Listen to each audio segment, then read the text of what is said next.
And the other big term that was thrown out was AI, Jenna. So you blew some minds when you said AI. How do you use the AI, and where do you see the value of it?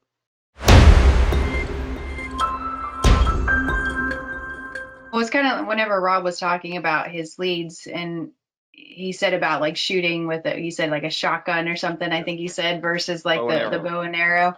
Yeah. The way that I compare it is very similar to that. It's like you have all your leads that you get, and then what Realeflow does is it has artificial intelligence. It's going to figure out of all those leads that we have, if there's 1,000 leads, it's basically going to take it like almost like a sifter, and it's going to sift out the ones where it's going to look at so many different components that we're not able, I guess, as humans to wrap our brains around. Like they're going to look at the age of the house, what magazines does this person subscribe to, does it have a porch, does it not, is it screened in? There's all these components based on the person and the property and the age and how much is owed on it for it to hand us almost those ones on a silver platter, where it's going to say, okay, based on everything you're looking for, and then I'm combining it with the AI, the artificial intelligence, it's going to hand you the ones where it's going to say this one has a higher propensity to sell in the next 90 days. So you're to look at it as like, a higher for wholesaling, or as a retail. So like there's different things, or as a rehab property.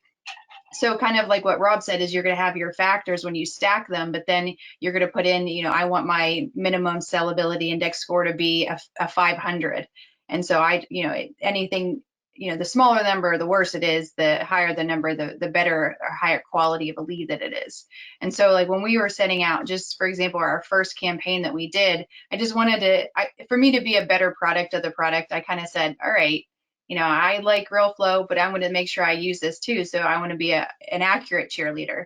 And so I sent out, I think it was 57 that I sent out. And I think it has a feature where it's going to, if I have duplicates, it's going to not send 2 to the same landlord. So I think it was 54 that ended up sending out. And I think I sent 2 postcards, 2 different, a postcard 2 different times.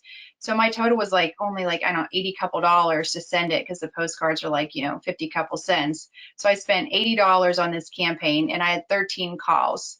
So when I look at that, I mean, I'm terrible at math. I'll admit that. I don't know what that, what that return, rate was like, as far as, like my response rate is what I meant.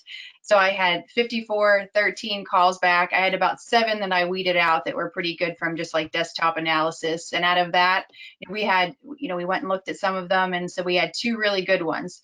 One was going to be, it's still available. It's just I didn't have the manpower to take on a full gut rehab in like January at that point, whenever we did that.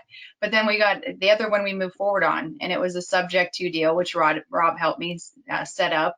And so, my payment that I pay their mortgage of 300, and I get 600 in rent. It was already occupied. So I'm literally sitting here every single month collecting 300 positive dollars for an $80 campaign that I just sent out just to like wing it and see if it worked.